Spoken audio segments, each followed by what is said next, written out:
About 3 years ago, we sold one of our cars, and this is my car. Pedaling down the roadway at midday, Ian Ritchie has a purpose. Now in an emergency, we do have an alternate soup vehicle, my wife's car. He delivers soup, all homemade with fresh local ingredients. 99% of the time, it's soup by Cycle, not soup by Kia. Ian, who's a chef, started his one-man business earlier this year after being laid off. Had trouble finding a job. You know, with today's economy, not too many people are hiring. So after doing a little research, why not? And I just decided to cook some soup one night and just go around town and deliver it just to make some ends meet. He started delivering to a few friends, then word got around, so each week he delivers a few more bowls of soup. So you can make a living doing this? Not yet. I'm working on it. I think with the colder weather, it's going to just increase dramatically. I'm not just delivering soup. I'm delivering happiness. His business is called Soup by Cycle. Customers can order online at his website. Monday he shops, Tuesday he cooks. Wednesday, Thursday, and Friday are delivery days, about 25 miles of cycling each day. Everyone I run into seems to love soup, and I love making soup. In Louisville, Bill Francis, Fox 41 News. Unlimited racing will begin at 1:15. Get ready, it's going to be exciting.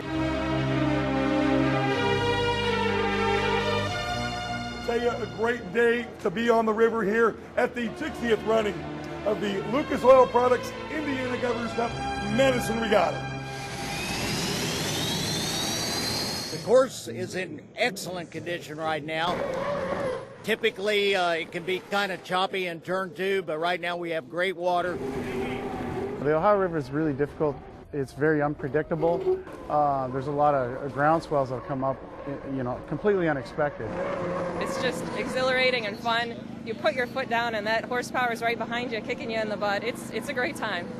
The engine's out of a Chinook helicopter. A Chinook helicopter runs two of these, one on each side. There's no neutral, no reverse. Parallel parking's really not an option. The young guns are here to make a statement, coming from behind the field to take third. You gotta like that. Timmy and the good doctor have got to be happy.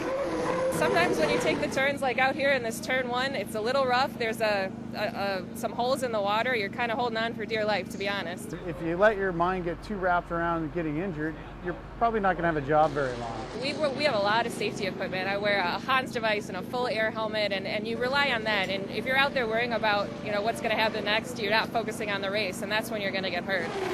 It's a great race. I love racing here. I've had great success here. It's okay. Hold on. They need help. National Guard, hang tight. It's good training. It's almost real. Get the drugs out of here, evac all the casualties so this place doesn't become a mad mob of people trying to get drugs. Today we are in the middle of a training exercise where we're getting some exceptionally good troopers ready to handle one of the most problematic catastrophes this nation could ever face. He can't feel his legs, he's got a neck injury. And that is if we were ever attacked by a weapon of mass destruction, specifically a nuclear device. We're going to need some engineers up here so we could check it out. Roger that. Our mission here is to assist civilians who are either trapped in the rubble or need medical attention, food, water. And he's not okay. Give him some more water. And our mission is to get this route clear so that we can move further on up the line to assist more people. There's a spot down here, but I'm not sure how safe it is. Roger, that's a good copy. And it absolutely is realistic training. There are a lot of skill sets that are being tested here that would actually be needed in a crisis like this.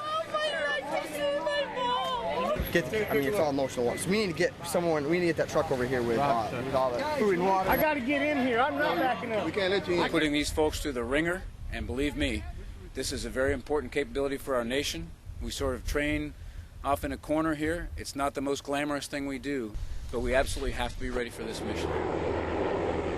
We've been training for this for a year and a half, and we're 100% mission capable should something like this arise in the real world.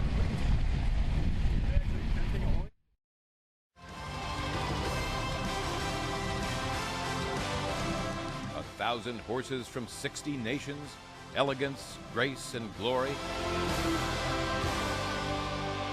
That's what the All-Tech World Equestrian Games has been all about.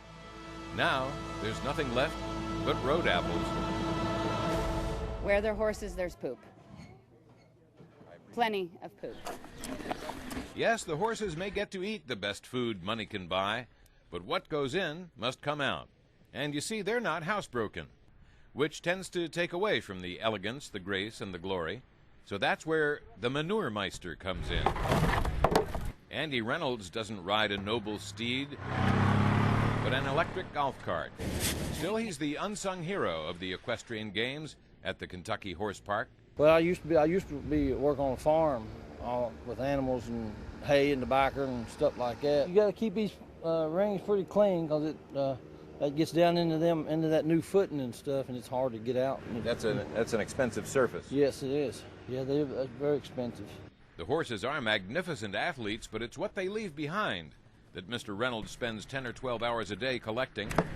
From the buckets, the stuff goes to concrete manure pits that are emptied every few hours. All the manure and muck gets piled up here at the edge of the horse park. From here, it's put into 40 cubic yard dumpsters, like this one behind me. Then it's hauled off to a landfill in Georgetown. But this is the old way of taking care of the poop. Right now, they're working on a biomass gasification unit. We could call it a super-duper pooper scooper. The muck will be transferred up into here. It's basically a giant state-of-the-art furnace designed to turn waste into electricity. It'll be operational later this year. All the money that's paying for the plant that you see here, it's about $2 million. And what it does, well, we're saving obviously $200,000 a year in hauling costs, $80,000 a year in electricity credits. It doesn't take a rocket scientist to figure out that's a good investment. But all the mathematics, the money, and the magnificence of equine competition don't amount to a pile of you-know-what to Andy Reynolds. He's perfectly satisfied to keep his title as the Duke of Dookie. As long as they're doing their job, I got a job. I'm just a manure man.